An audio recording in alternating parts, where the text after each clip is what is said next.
Feliz sábado. Están dormidos todavía, ¿no? Feliz sábado. Que el Señor les bendiga. No hay dudas de que han elegido el mejor lugar del mundo para estar en este momento. Que nosotros podamos comprender cuál es la voluntad del Señor para nuestras vidas y salir de aquí llenos de su palabra. El tema de hoy, vamos a hablar sobre la fe que agrada a Dios. Yo les soy muy honesto. Algunos aquí ya me conocen. Yo desarrollo un ministerio en donde nosotros hablamos bastante sobre el tema de sexualidad para el público joven, adolescente. Y de pronto la gente me escucha hablando tanto sobre ese tema y parece que es el tema que me apasiona. La verdad, el tema que me apasiona es hablar de la fe. Este es el tema que a mí me apasiona. Así que tal vez se den cuenta en este momento que realmente me apasiona. Cuando nosotros hablamos de la fe que agrada a Dios, automáticamente puede venir a nuestra mente la siguiente pregunta. Bueno, si hay una fe que agrada a Dios, de pronto hay una que no le agrada a Dios. ¿Sí o no? O tal vez algunos pueden empezar a preguntarse diciendo, pero ¿para qué sirve exactamente la fe? Y algunos incluso podrían preguntarse, ¿qué es exactamente la fe? Yo me acuerdo que allá en el año de 2010, cuando conocí al Señor Jesús, empecé a escuchar varias cosas que antes no escuchaba, como por ejemplo santidad. Y siempre que escuchaba a los hermanos diciendo la santidad de ser separado, yo me imaginaba, entonces tengo que separarme del mundo, y me quedaba en mi cuarto orando, leyendo mi Biblia, dejé todos mis amigos y ni siquiera quería ir a la escuela, ¿no? Porque la santidad de ser separado, y de pronto no entendía qué era exactamente eso, y yo me acuerdo que una palabra que me quedaba ahí dando vuelta era fe. Y yo decía, ¿pero qué es exactamente la fe? Y algunos me leían ahí Hebreo 11:1, que dice, es pues la fe, la certeza de lo que se espera, la convicción de lo que no se ve. Y yo decía, ya, pero todavía no está tangible la cosa. Así que me gustaría en esta noche poder traer esta temática de una manera un poco más tangible y más práctica y que tenga que ver con la situación que cada uno está viviendo hoy. Estamos a fin de cuatrimestre, ya se me viene el brasileño al final, ¿no? Que le pone la I al final de todo, pero estamos al fin de cuatrimestre. Yo sé que hay algunos ahí que están orando, implorando a Dios, ¿no? Todavía tienen pruebas diciendo, Señor, tengo que aprobar esta cosa. Alguien aquí incluso levantó la mano diciendo, yo recibo la bendición de que voy a aprobar, ¿no? Y yo te digo, tú necesitas fe para eso, ¿sí o no? Necesitas fe para esa prueba del lunes, para esa prueba del martes, necesitas fe. Cuando tú estudias, tú estás diciendo, yo tengo fe de que puedo aprobar, porque si no tuvieras fe de que podrías aprobar, no estudiarías, simplemente, ¿sí o no? Pero Diego todavía no dices qué es exactamente la fe. Yo voy a explicar más adelante. Pero antes, me gustaría comentarles. Me llama mucho la atención la manera como Jesús trataba a aquellos que no tenían fe o que tenían poca fe. ¿No te llama la atención la manera como Jesús muchas veces reaccionaba a la manera como sus discípulos actuaban de una manera muy brusca? Vamos a leer un texto de Jesús diciendo a sus discípulos, ¿hasta cuándo tendré que soportarlos? Y de pronto Jesús ve a una mujer que fue vista en adulterio y entonces Él mira a hombres que quieren apedrear a esa mujer y dice, el que esté libre de pecado, que tire la primera piedra, se van todos. Y Jesús las levanta con una amabilidad diciendo, hija, ¿dónde están los que estaban acusándote? ¿Ah? ¿Dónde están? Y ella dice, no están. Y Él dice, ni yo te condeno, vete y no peques más. Pero de pronto llega delante de los discípulos y dice, hombres de poca fe. Mateo capítulo 13, 58, solo voy a mencionar, todavía no llegamos al texto principal, ¿ok? Pero si quieres, como buen bereano, puedes ir revisando todo. Mateo 13, 58 es el momento en donde Jesús está, o sea, la Biblia está hablando de que Jesús en Nazaret no pudo, es interesante, porque dice, no es que Él no hizo, sino que no pudo hacer muchos milagros. ¿Por qué? Por causa de la incredulidad. Es interesante porque eso lo descubrí mientras sufría ahí en las clases de griego con nuestra querida profe Lili, que hasta hoy da clases allá en la Universidad Adventista de Chile. Y descubrí que la raíz de la palabra para fe y la palabra y el verbo creer es exactamente lo mismo. Fe es pistis y creer es pisteuo. Por lo tanto, podemos decir que tener fe es lo mismo que creer o que tener una creencia. Y al momento en que tú crees en algo, tú estás teniendo fe a algo. Es lo mismo. ¿Ok? Entonces, en ese momento dice que Jesús no pudo hacer muchos milagros allí por causa de la falta de fe, la falta de creencia de ellos. También Marcos 6:6, en el mismo contexto, dice que Jesús se queda asombrado por causa de la incredulidad de la gente. ¿De dónde? De Nazaret. Mateo 14, más específicamente, versículo 31, es el momento en donde Jesús viene caminando sobre las aguas y los discípulos están asombrados y entonces Jesús dice, no teman, soy yo. Y Pedro, ¿qué dice? Señor, si eres tú, dime que vaya caminando sobre las aguas y vaya a tener contigo. Y Jesús dice, ven, y Pedro empieza a caminar y él camina realmente sobre el agua. Una vez escuché un predicador que decía algo muy lindo y él decía, Pedro no caminó sobre el agua, caminó sobre la palabra de Jesús.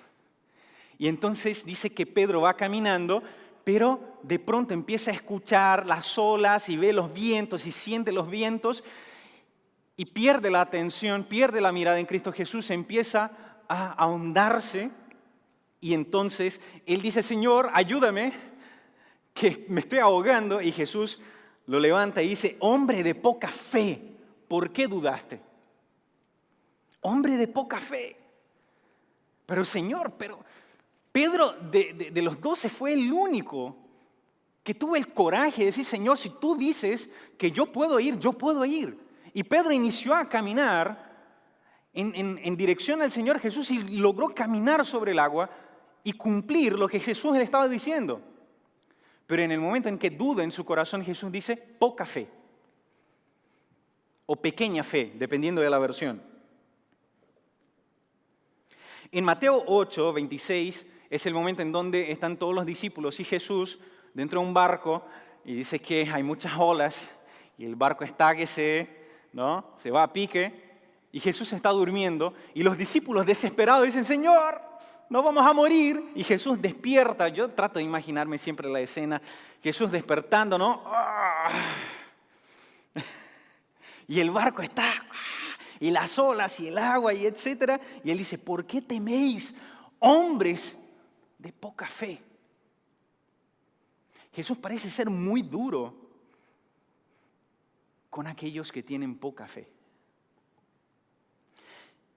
Lucas 18, versículo 8, él en el contexto de la parábola de la viuda y el juez injusto, él habla de la oración insistente. Y él dice que la viuda le insiste a ese juez injusto hasta que el juez injusto le hace justicia. Él dice, más aún lo hace el Padre con ustedes, pero cuando venga el Hijo del Hombre, ¿encontrará fe en la tierra?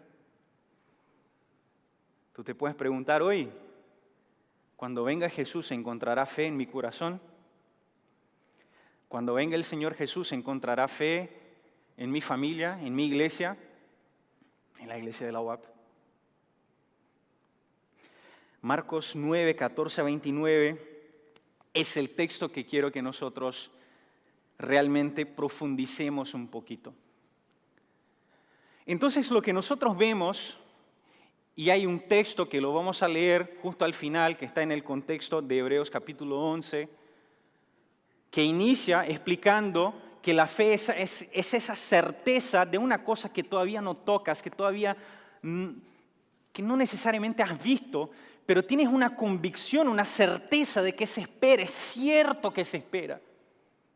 De pronto aquí puede que haya gente que duda de la existencia de Dios, es posible. Yo tengo grandes amigos, hombres de oración, y que me dicen, Diego, te estoy siendo honesto, pero a veces me viene un poco de dudas, Pero si tú le preguntas a otras personas, si me preguntas a mí, tienes certeza, pero tengo plenísima, ni existe esta palabra, pero plena certeza de que Dios es 100% real, más real que yo, más real que mi conciencia, más real que esta mesa. Es 100% real. ¿Lo has visto? No. ¿Lo has abrazado? Uf, me hubiese encantado. Yo tengo un sueño, que es un día soñar, un sueño de soñar.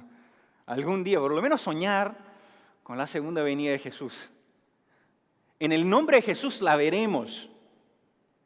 Yo escucho gente que dice, yo quiero estar vivo para cuando Jesús venga, pero hijo, si estás muerto, Él te resucita, lo vas a ver igual. Así que tranquilo, lo vas a ver. Pero a veces escucho a algunas personas, he soñado con Jesús volviendo, y yo digo, Dios, ¿por qué yo no? Me encantaría. Me encantaría. Pero la fe es eso, la fe es la creencia, la fe es una certeza. Y esa certeza ya es necesaria en varias cosas para nuestra vida. ¿Cuántos aquí están casados?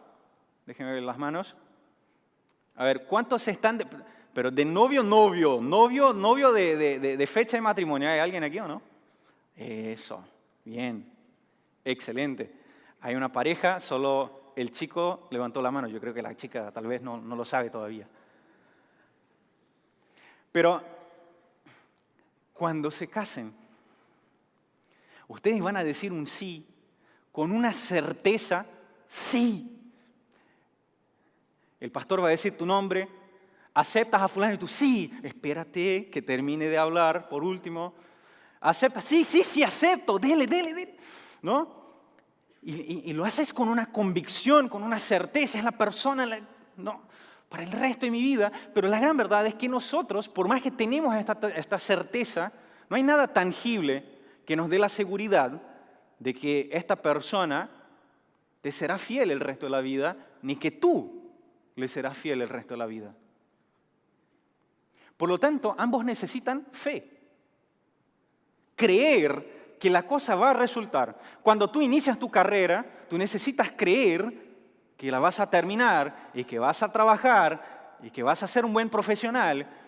Todo, absolutamente todo. Cuando saliste de tu casa, incluso del internado, a venir a la iglesia en este momento, necesitabas creer que era posible llegar aquí a la iglesia.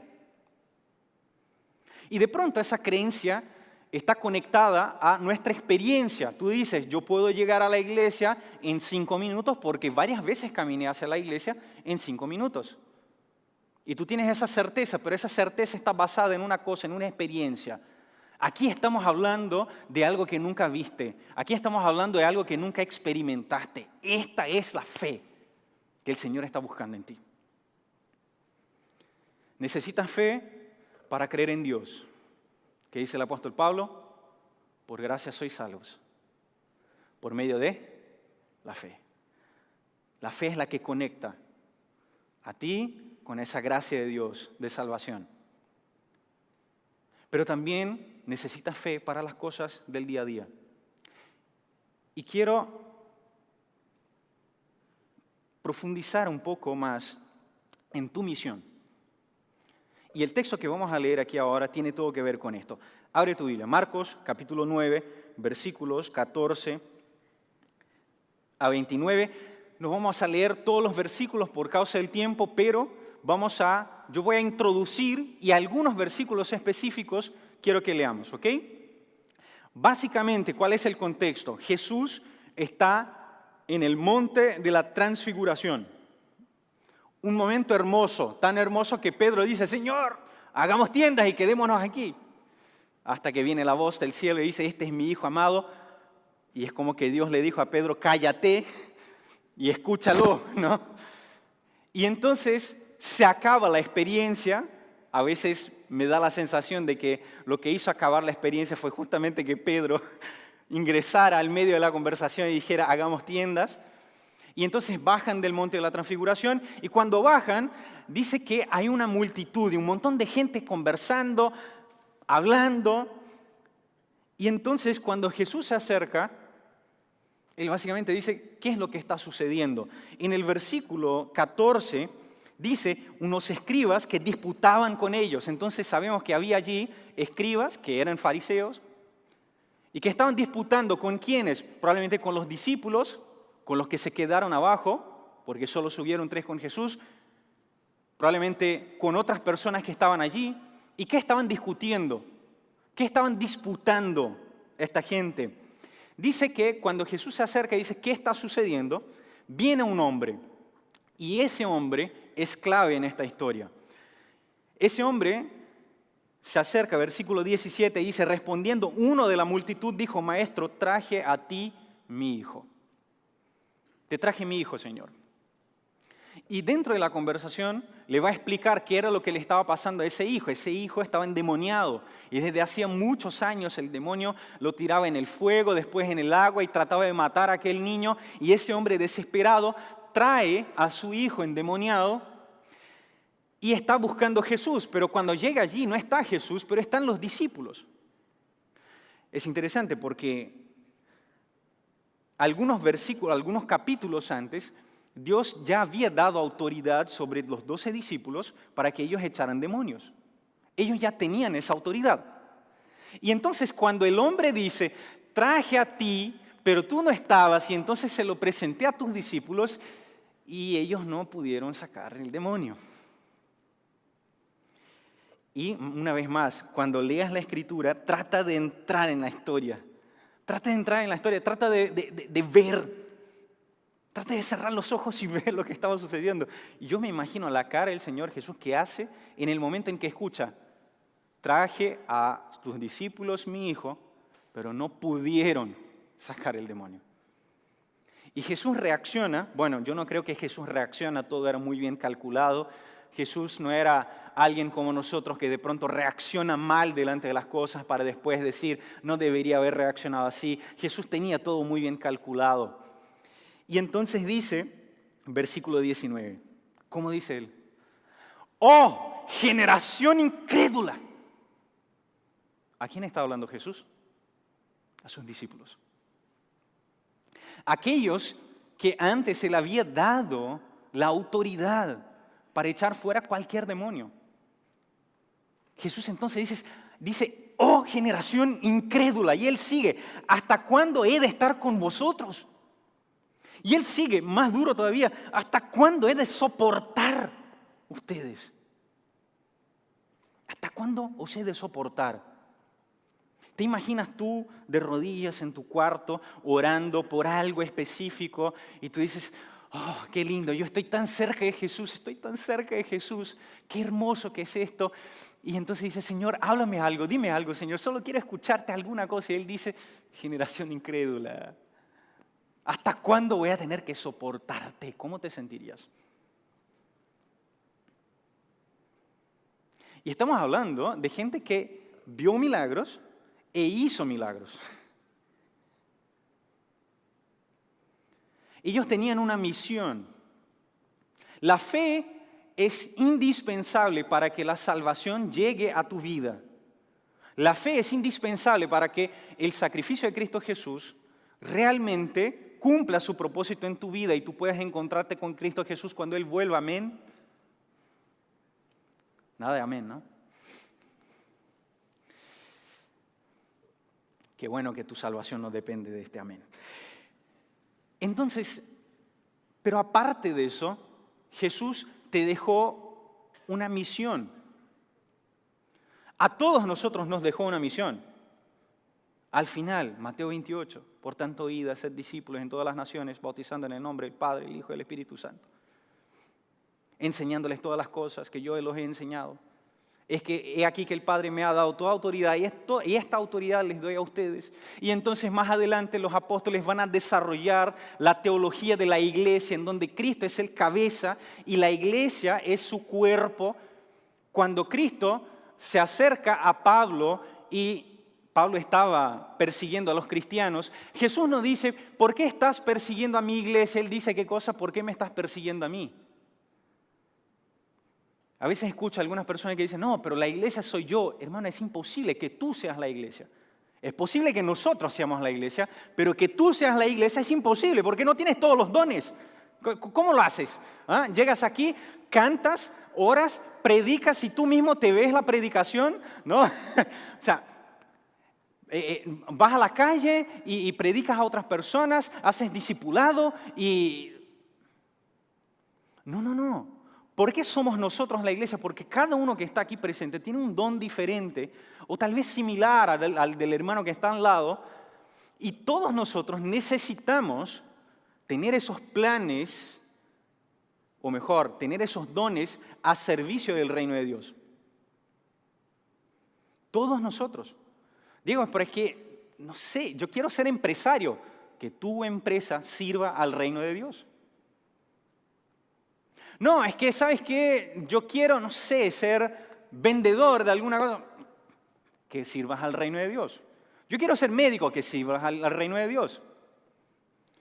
Yo quiero ser mecánico, que sirvas al reino de Dios. Tus planes necesitan estar dentro de los planes de Jesús, porque ya ahora ya no eres tú, sino que somos nosotros. ¿Me has entendido? En este contexto Jesús deja una misión. La misión es, ustedes tienen toda autoridad, hagan lo que yo les dije que hiciera. Cuando no lo hacen, cuando no logran hacerlo, Jesús dice, ay, gente incrédula, ¿hasta cuándo tendré que estar con ustedes? ¿Hasta cuándo tendré que soportarlos? Y Él dice, tráedmelo. Y entonces traen el niño y Jesús entabla una conversación. Me gusta el texto que nosotros estamos leyendo ahora de Marcos, porque en Mateo no habla de esa conversación que tiene Jesús. Y él empieza a conversar con aquel papá de aquel niño y dice, ¿desde cuándo está así? ¿Qué le pasa? Y etcétera. Y el papá le va explicando y se nota, cuando tú lo lees, se nota que el papá está muy angustiado y dentro de su angustia, versículo 22, él dice, y muchas veces lo echa en el fuego, en el agua, para matarlo, pero si puedes hacer algo, ten misericordia de nosotros y ayúdanos. Yo me imagino a Jesús diciendo, otra vez.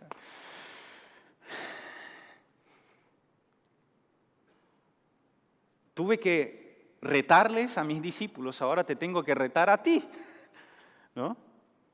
Y entonces la respuesta de Jesús, en mi versión Reina Valera 95, dice, si puedes creer, al que cree todo lo es posible. Me encanta cómo lo traduce la NBI, dice, ¿cómo si puedes?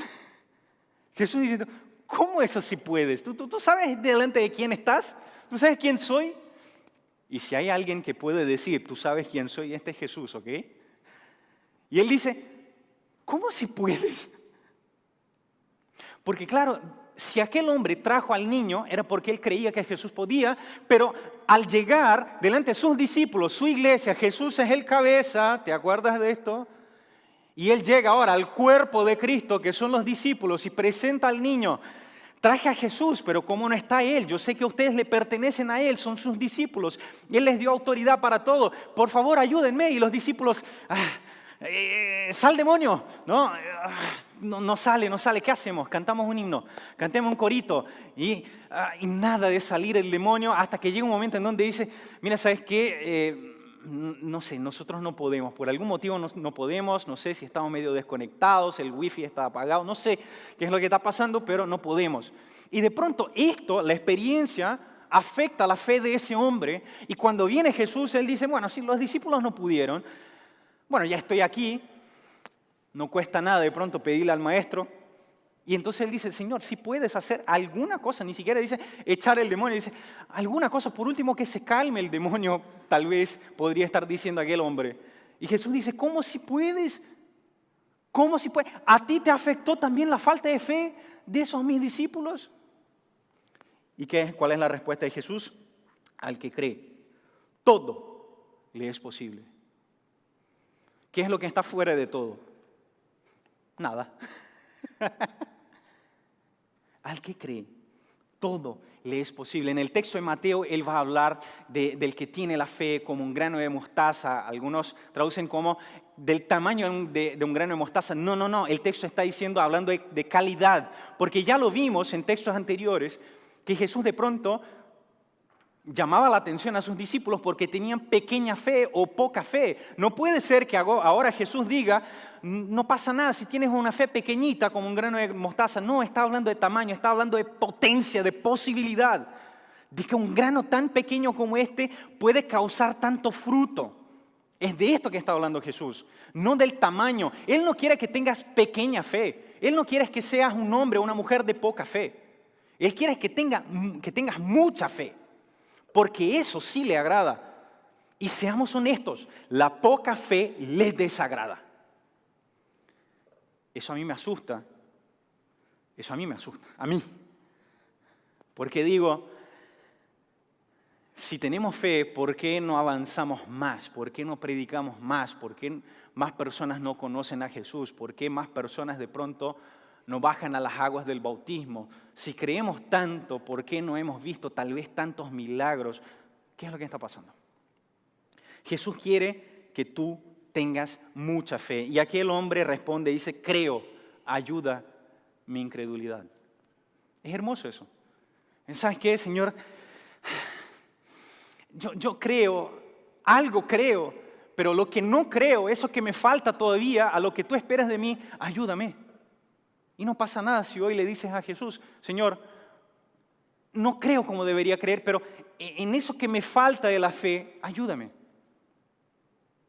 Ayúdame. Y aquí estamos hablando de dos tipos de personas. Un tipo de persona que estaba en la multitud. Hay una diferencia entre la gente que estaba en la multitud y la gente que era discípulo. La gente que estaba en la multitud se acercaba a Jesús diciendo o preguntándose, ¿qué puedes hacer por mí? Pero un discípulo de verdad se acerca a Jesús y dice, Señor, ¿qué puedo hacer por ti? ¿Cómo son tus oraciones? ¿Cuál fue la última vez que le dijiste, Señor, ¿qué puedo hacer por ti? O estás siempre, Señor, que yo apruebe esta, apruebe aquello otro. ¿Sabes aquella chica, Señor, me gusta? Tú puedes hacer un milagro para que yo le guste también, ¿no? Dame aquel auto, aquel viaje. Y de pronto Jesús te está invitando a ser discípulo, pero tú te estás portando como uno más de la multitud. Pero una cosa es cierta, necesitas fe, tanto para recibir eso de Jesús, porque en Nazaret Jesús no pudo hacer más milagros porque le faltaba fe a la gente, pero también necesitas fe para cumplir tu misión. ¿Cuál es tu misión? Y de pronto miras, de pronto Jesús puso una misión en tu corazón y tú estás dudando en este momento, en este fin de cuatrimestre. Estás dudando si vas a volver el otro semestre. Pero no te olvides, sea cual sea tu plan, ese plan tiene que estar en el plan general de Dios. En el plan de iglesia. Y no estoy hablando de iglesia institución, estoy hablando de iglesia cuerpo de Cristo. Les quiero contar una historia. Buscaré ser breve. Hace algunos años, yo había conocido a Jesús allá en el año de 2010 y yo me acuerdo que yo tenía un gran amigo en la iglesia, se llamaba Wellington, nombre brasileño, bien brasileño, ¿no? Y entonces me acuerdo que nos hicimos muy amigos cuando salíamos de la iglesia, íbamos a orar, era una locura. Salíamos del culto del domingo en la noche, teníamos culto en domingo en la noche, nos íbamos a su casa y nos quedábamos allí media hora más, 40 minutos más, leyendo la Biblia y orando en la presencia del Señor. Y Wellington tenía un don, Wellington pregaba súper bien, era súper pastoral, y todo el mundo le decía, tú tienes que estudiar teología, tienes que ser pastor, tienes que ser pastor, tienes que ser pastor. Y él decía, no me digan eso. Y de pronto le decían aquí, y él se iba a otro lado y decía, tú tienes que ser pastor, y él, no me digan eso. Y era más o menos así. Y yo sabía que era por miedo. Y entonces un día, en esos días que estábamos orando, le dije, Wellington, tú tienes que estudiar teología. Él dice, cállate. Y él dice, mira, yo le hice una oración a Dios. Y le pedí algo a Dios, no te voy a decir. Si Dios hace lo que yo le pedí, yo voy a estudiar teología. Si no lo hace, no voy. Pero yo lo vi muy tranquilo al muchacho, ¿no? Pasaron algunos meses y desperté. Yo trabajaba en un taller mecánico. Soy lo que ustedes conocen por fierrero. A mí me encantan los autos. Y quería dedicar mi vida a eso. Y me acuerdo que un día, un domingo en la mañana, despierto con unas ganas de ser pastor que no les sé explicar. Y dije, ¿Qué es eso? Pero unas ganas de estudiar teología, pero ¿cómo que me acosté la noche anterior mecánico, desperté pastor al otro día? Fue una cosa muy rara. Y entonces me acuerdo, siempre desperté muy temprano, cosa de las 6 de la mañana, agarro mi moto, me voy al otro lado de la ciudad y me voy a la casa de Wellington. Golpeo la puerta y el tipo sale así como, ¿qué estás haciendo aquí? 6 horas de la mañana. Y le digo, hermano, voy a estudiar teología. Y el tipo despierta en el momento, se queda pero pálido, literal, no estoy aumentando la historia, ¿ok? Pero literal, el tipo se queda pálido y no puede hablar. Wellington, ¿qué te pasa? Tranquilo, espérate, ¿no? Me decía, ¿pero qué te pasa, hermano? Abre la puerta de la casa, me hace entrar a su habitación, me hace así con la mano para que me siente en su cama, y después de cosas de unos 5 minutos o tal vez más, vuelve el aliento al querido Wellington, y él dice, ¿te acuerdas cuando le dije que le oré a Dios y le dije que yo estudiaría teología si él hiciera lo que yo pidiera? Y dije, sí, pues yo busqué una cosa bien improbable. Y le dije, Señor, si le tocas el corazón al Diego, yo voy. Y yo dije, desgraciado, ¿por qué me hiciste eso? Pensé que éramos amigos. Y él dijo, pero hermano, yo creía que era imposible, que no iba. Al final fue un llamado doble. Y Wellington obligatoriamente tuvo que cumplir su voto y estudiar teología. Hoy está en Italia, en Sagunto, en el seminario, terminando su maestría en libertad religiosa. Pero eso fue el inicio de algo muy raro que me pasó, porque yo tenía menos de 2 años de bautizado y en aquel momento en Brasil no se podía estudiar con menos de 4 años de bautizado.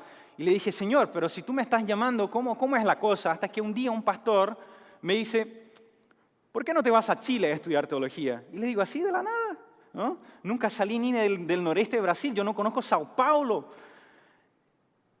No, hermano, es que allá, yo estudié allá y etcétera. Y dije, ¿pero dónde terminó? Terminé en Brasil. ¿Y cuánto tiempo estudió en Chile? Dijo, 1 semestre. Dije, si era tan bueno, ¿por qué no se quedó, no? Y él dijo, no, mucho frío, pero a ti te va a venir súper bien.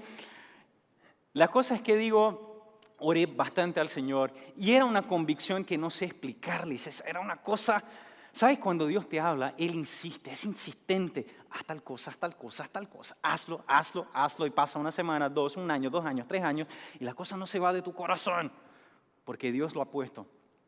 Y eso estaba allí, pero era una seguridad. Y yo decía, Señor, ¿cómo voy a Chile si yo no tengo dinero para ir ni siquiera a Sao Paulo? Y me acuerdo que me puse a orar. Y un día en la madrugada buscando pasajes, encuentro un pasaje de Recife, Pernambuco, noreste de Brasil, a Sao Paulo. ¿Cuánto era? Todo el dinero que tenía yo, que no era mucho, créemelo. Y estaba muy abajo del valor que valía y era justo lo que tenía yo. Y digo, Señor, ¿serás tú? Y le hago una oración, Señor, ¿serás tú? Pero venía una convicción, cómpratelo. Y me compré el pasaje. Hay un detalle, el pasaje era para 1 semana después y yo no tenía la mínima idea de cómo iría de Sao Paulo a Chile, por ejemplo. No hablaba español, no sabía absolutamente nada del país, pero una convicción que no sé explicarlo. Y el pasaje estaba comprado. Antes de eso le decía a mi familia, ¿sabes qué? Me voy a estudiar en Chile. Y todo el mundo, qué lindo, qué interesante. Sabían que yo no tenía condiciones de hacerlo. Pero en el día en que me siento en el almuerzo con mi familia, y bueno, se echó a perder todo el almuerzo, porque tenía 18 años de edad y recién cumplidos. Y entonces le digo a mi mamá, estaba mi mamá, mi papá, todos felices hasta aquel momento. ¿Sabes qué, mamá? Voy a estudiar en Chile. Y dice, sí, ya lo has dicho. No, es que me compré el pasaje. ¿Qué? Pero no, espérate. Y le expliqué, contándolo corto, le expliqué que había comprado el pasaje a Sao Paulo, que no sabía cómo llegar a Chile. Y ella me dice, y se larga a llorar mi mamá. Y dice, estás loco, hijo, estás loco, estás loco, estás loco, estás loco. Y dije, la locura para el mundo es la sabiduría de Dios. Y creo que no vino bien ese versículo en ese momento. Pero la cosa es que estoy mirando el tiempo y estoy súper corto, pero la cosa es que faltando un par de días y mi papá muy cariñosamente me dice, mira, no cuentes conmigo, yo no te puedo ayudar, no te voy a ayudar, porque yo sé que lo que estás haciendo es locura.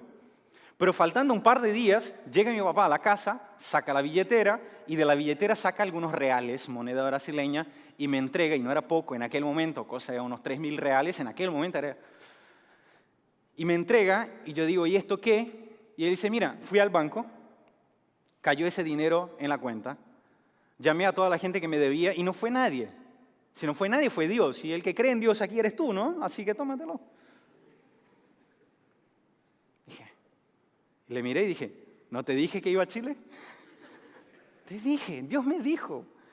Y entonces con ese dinero mi abuela estaba en São Paulo, le pedí que me comprara un pasaje en bus de São Paulo a Santiago de Chile. 3 días llegabas cuadradito a Santiago de Chile. Y entonces ella me compra el pasaje, me envía una foto del billete y todo así muy encima de la hora. Y yo lo máximo que sabía decir en español era buenos días y buenas tardes y buenas noches. Esto era todo, ¿no? Y entonces llego a São Paulo, todo el mundo llorando en el aeropuerto, yo era el único que estaba contento. Y entonces llego a São Paulo, un primo que nunca vi en mi vida apareció porque le habían llamado. Yo lo miré y dije, este tipo debe ser. Y él me miró y dijo, este muchacho debe ser. Y él me llevó al terminal.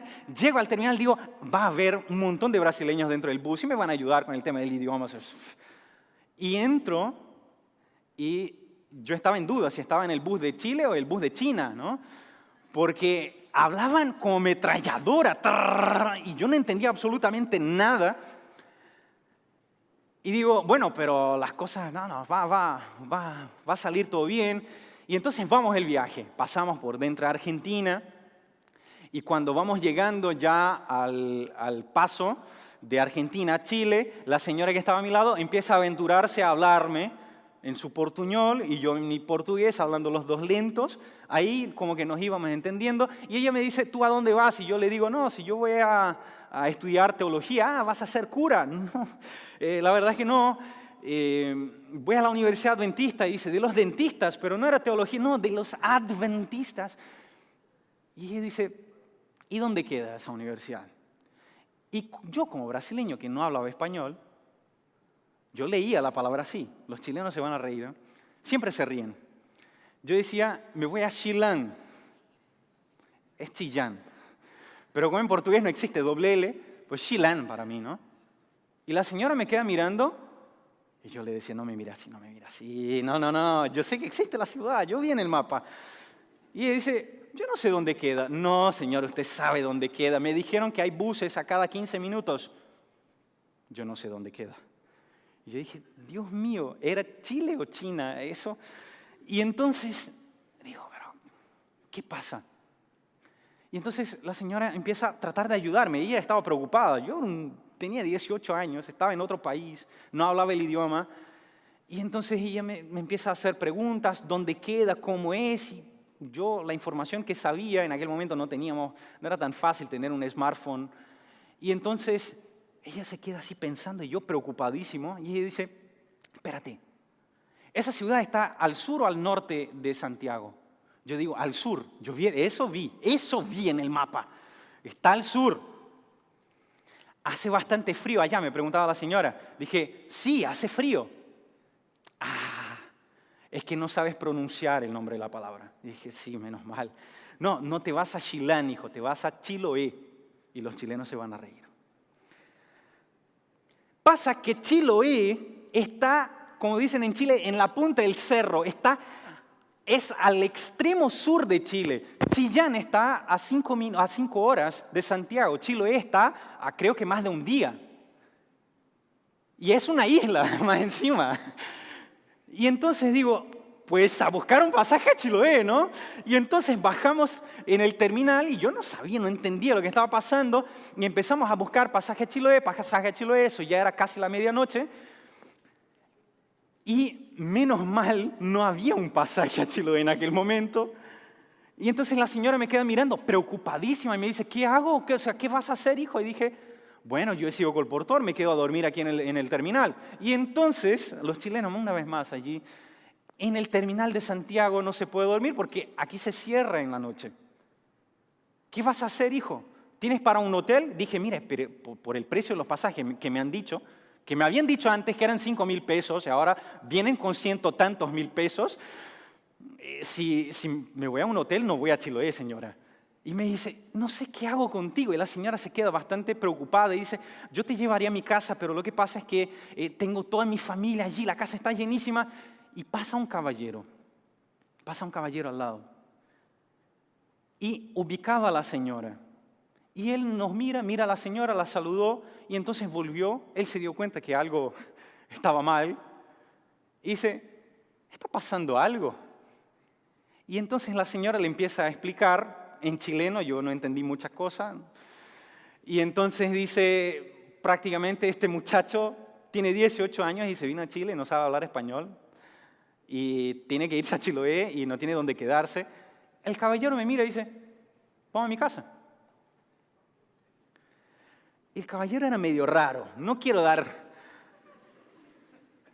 muchos detalles, pero no era el tipo de persona que yo diría, déjame ir a tu casa, y menos si no lo conocía. Y yo lo quedé mirando y hago la oración de Nehemías. ¿Te acuerdas la oración de Nehemías? Señor, ayúdame, vamos. Digo, Señor, ayúdame. Sí, por supuesto, le digo, ¿no? Y nos vamos. Y me lleva y que entra a un tren y al otro tren y a un bus. Y yo le digo, me está llevando como oveja al matadero este caballero. Mañana estarán mis órganos en venta en el mercado negro. Y cada vez que me hablaba el caballero decía cosas cada vez más raras. Hasta que llegamos a su casa, que era más rara todavía. Y llegamos a su casa y me dio un melón para comer. Nunca me gustó el melón, pero estaba tan hambriento, comí el melón. Dije, si está envenenado me muero aquí mismo, ya está.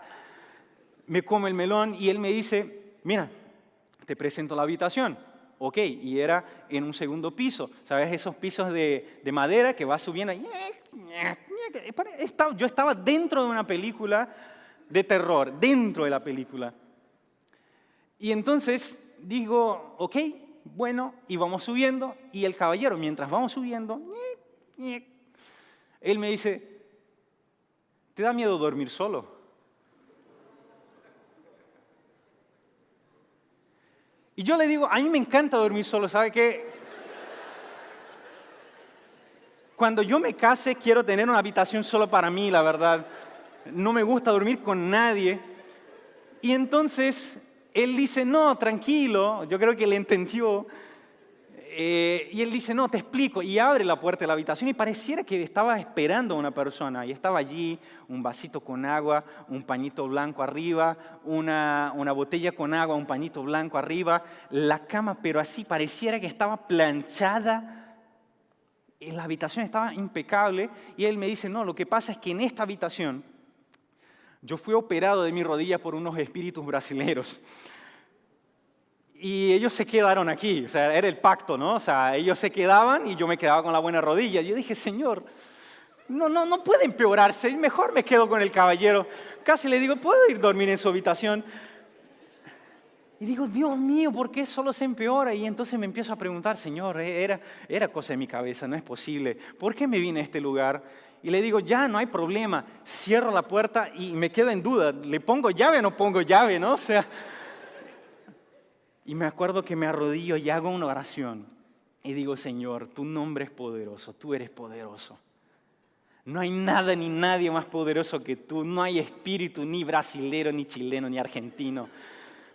Tú, Señor, eres poderoso para cuidarme en este lugar. Me duermo, pero como una piedra, cansadísimo. Y no pasó nada. Si pasó, yo estaba durmiendo. Al otro día despertamos y vamos en búsqueda de un pasaje a Chiloé. Y el caballero me siguió. Al final el caballero era espiritista. Pero me trató así, pero como a un hijo. como a un hijo. Él me lleva de vuelta al terminal, me ayuda a cargar las valijas. Llegamos al terminal, me ayuda a buscar el bendito pasaje a Chiloé. Y todo el mundo decía, no hay pasaje a Chiloé. Y entonces digo, Señor, ¿qué pasa? ¿Cómo que no hay? Me dijeron que a cada 15 minutos. Y entonces me da al final, me acuerdo como hoy, M-Bus. Estábamos ahí, M-Bus. La gente muy simpática en Santiago. ¿Hay pasaje a Chiloé? No hay. En el terminal la gente es muy simpática. En el terminal. Y entonces, digo, ¿pero qué pasa? Y el caballero me queda mirando y como que la voz del Espíritu dice, mira hacia arriba. Y digo, Señor, pero ya he orado. Mira hacia arriba, hombre. Y miro hacia arriba y están los nombres de las ciudades. Y está ahí la primera, ¿cuál es? Chilán. Y le apunto con el dedo al caballero, ya ni hablaba. Yo decía, ya no sé hablar, no sé, algo está pasando. Y le tiro así del hombre y apunto. Y él dice, pero esta es Chillán. Y yo dije, para allá voy. Y él dice, ¿cómo eso? ¿Hay pasaje a Chillán? Y dice, sí, sale en 5 minutos. ¿Cuánto vale? 5,000 pesos. Dios mío, qué hermoso. Aquí están los 5,000 pesos. Y el caballero decía, pero hijo, te ibas a Chiloé. Después se lo explico, deme su número. Pero no, cambiamos planes. Me voy ahora a Chillán. Y me fui a Chillán. Y llegué vivo. Te estoy contando uno de los muchísimos milagros que sucedieron para que yo llegara a estudiar teología. Cuando hago la entrevista con el queridísimo pastor Juan Vázquez, a quien tengo en mi corazón un amor de pastor, él dice, hijo, me encantó la entrevista. Ahora viene una pregunta importante. ¿Cómo vas a pagar la carrera? Y yo digo, no sé. Dice, hijo, pésima respuesta. De todas, esta fue la peor. No, hijo, me tienes que dar una respuesta mejor. Y ya, pregúnteme de nuevo. ¿Cómo vas a pagar la carrera? Con la fe, le digo. ¿No tienes un papá, una mamá? Sí, papá del cielo, él me va a ayudar seguro si él me trajo aquí. Mira, con esta respuesta, hijo, no te puedo asegurar que te vas a quedar a estudiar teología. Y él me dice, si no te quedas a estudiar teología, ¿qué vas a hacer? Dije, necesito otro milagro para devolverme a mi país porque no tengo plata. Y no quiero pasar por lo que he pasado. La casa, esa casa, me encantó la persona, pero si puedo evitar mejor. Y dice, bueno, veamos. Me quedo a estudiar teología. Siempre que me veía en la calle, el pastor Juan Vázquez decía, hombre de la fe, decía. Me parece un título que me queda grande. Pero muchas cosas pasaron. Segundo año de teología, no hubo un solo día en que yo supiera si iba a comer o no. Y todos los días Dios hacía un milagro diferente. Un día llego a la facultad preguntándome, Señor, ¿cómo lo voy a hacer? ¿Cómo lo voy a hacer? Y llego tempranísimo, solamente la secretaria había llegado y un billete de 20,000 pesos en el piso. Y digo, hay que buscar el dueño. Agarro el billete, ingreso a la facultad y solo está la secretaria. Le digo, hermana, se le habrá perdido un billete de 20,000 pesos. Y ella dice, me encantaría, hijo. Pero no es mío. ¿Alguien más ha entrado? Nadie más ha entrado. ¿Usted entró por la puerta del frente? Sí. ¿No vio un billete? No vi un billete. Pues bueno, este es el almuerzo de hoy. Tercer año de teología, perdón que te estoy quitando mucho tiempo. Me pasé un montón, perdón. Tercer año de teología. Salgo del departamento de finanzas. Si llegas al departamento de finanzas, ¿alguien conoce a un chico llamado Magaláes o Magaláes, como decían allí? Sí, conozco, lo conocemos muy bien, se lo pasaba aquí, llorando, ¿no? Y me acuerdo un día que me dice la hermana Marichel, la jefa de allí, me dice, hijo, yo estoy aquí, pero voy a hacer lo que puedo para que estudies. Porque veo que estás trabajando, te quedas a trabajar en vacaciones, trabajas mientras estudias, te estás esforzando, te estoy viendo el esfuerzo, pero quedaste corto. Pero mira, te dejo matricularte, pero necesitas un lugar donde quedarte. En internado no te puedes quedar. Y salgo de allí orando y diciendo, Señor, tú sabes cuánto quiero seguir estudiando. Yo creo que tú me trajiste aquí, yo creo que tú me quieres aquí, yo creo que tienes un plan para mí. Y los que conocen la UNACH saben que alrededor de la UNACH hay como un pavimento en donde puedes pasar con tu auto y me encantaba ir por allí y orar, ir orando. Si de pronto me ves por ahí solo y etcétera, de pronto estoy orando. Pero me puedes hablar también, no hay ningún problema. Pero la cosa es que fui orando y digo, Señor, ¿qué hago? Y no caminé, pero yo creo que di 15 pasos máximo.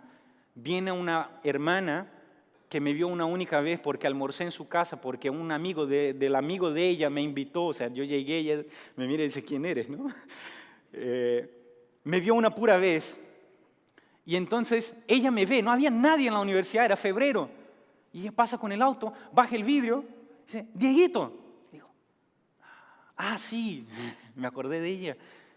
Dice, ¿puedo hablar contigo? Sí, ningún problema. Ya, me voy a estacionar. Y casi me atropella, manejaba bien mal. La amo muchísimo. Maribel Campos, fue una madre para mí. Y estaciono el auto y me dice, ¿ya encontraste lugar para quedarte? Y digo, espérate, tienes conexión con la señora Marichel, no es posible. Dice, no, ¿quién es Marichel? Me dice. Digo, no tengo casa donde quedarme. Y él me dice, mira, ¿sabes qué? Desde diciembre tengo la habitación lista para recibirte. Y yo no sabía cómo reaccionar y digo, ok. Y fue una familia para mí. Una familia. Todo lo que no comí en segundo año comí en tercero. Salí como una bola. Muy bien tratado. Hebreos 11:6. Pero sin fe es imposible agradar a Dios. Porque es necesario que el que se acerca a Dios crea que Él existe. En realidad en griego dice que Él es. ¿Te acuerdas cuando Moisés dice, Señor, ¿cómo es tu nombre? Y Él dice, yo soy lo que soy. Dios quiere que tú salgas de aquí hoy teniendo la certeza en tu corazón de que Él es en tu vida. No estamos hablando de cualquier plan, no estamos hablando de cualquier objetivo.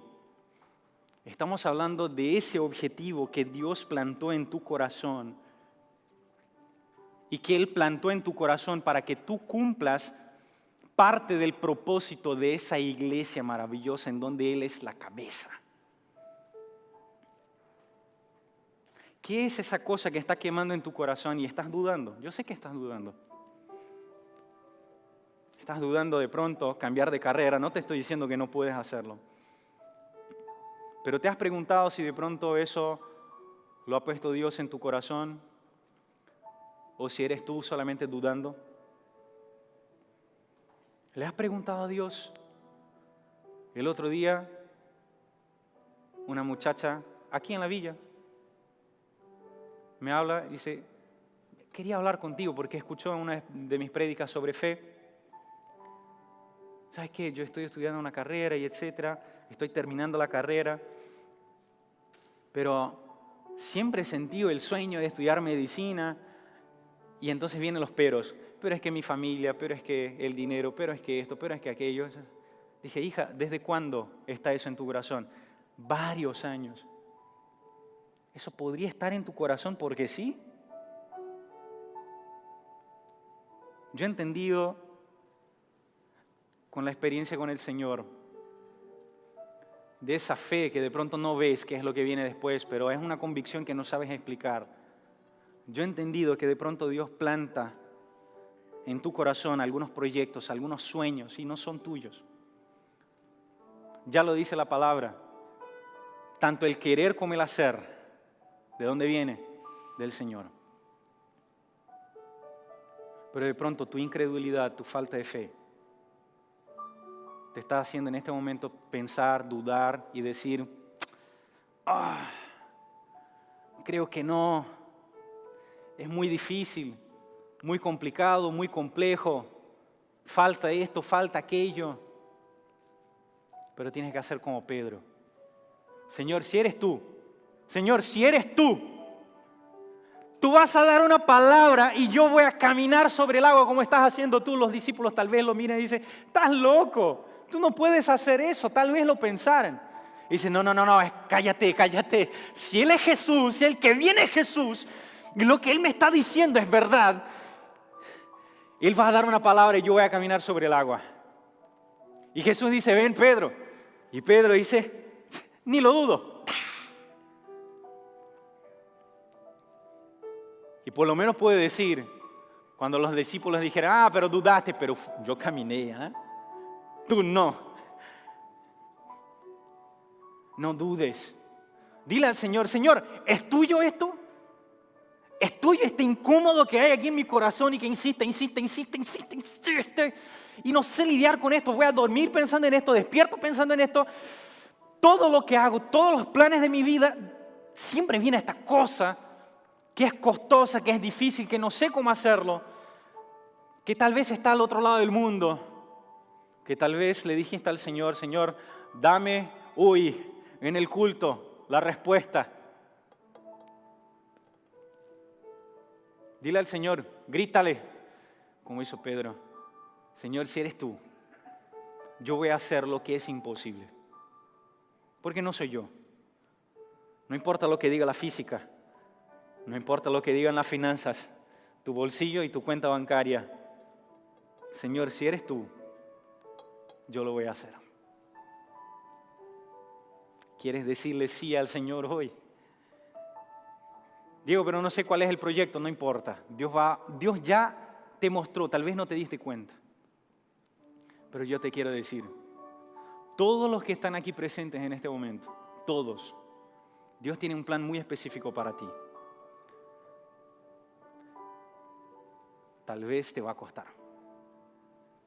Tal vez te va a doler. Tal vez te va a dejar algunas marcas.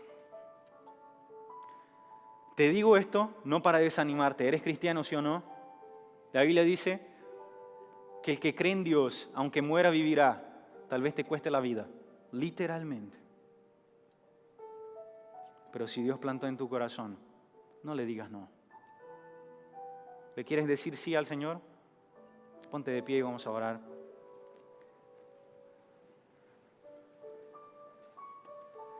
Santo y eterno Dios, te alabamos porque eres bueno y bueno en todo momento, Señor. Te alabamos porque eres digno de confianza. Te alabamos, Señor, porque nunca fallas. Tu palabra jamás falla, Señor.